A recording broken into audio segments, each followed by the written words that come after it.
আচ্ছা, কখনো কি দেখেছো মৃত মানুষকে কেউ আক্রমণ করে? করে না।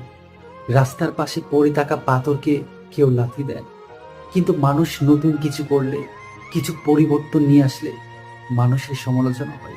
যদি কেউ তোমার সমালোচনা করে, তাহলে তুমি বুঝে নিও তুমি জীবিত। কারণ বীরের মধ্যে যারা হারিয়ে যায় তাদেরকে নিয়ে মানুষ কথা বলে না। যারা এক্সেপশনাল কিছু করতে চায় তাদেরই সমালোচনা হয়। আজকে যারা তোমার সমালোচনা করছে তারাই একদিন যেন বলে আমি এই ব্যক্তিকে চিনতাম। তাই নিজের মাইন্ড সেট আপ এমন করে নাও, সমালোচনার ভয়ে নিজের অস্তিত্বকে হারিয়ে ফেলো না।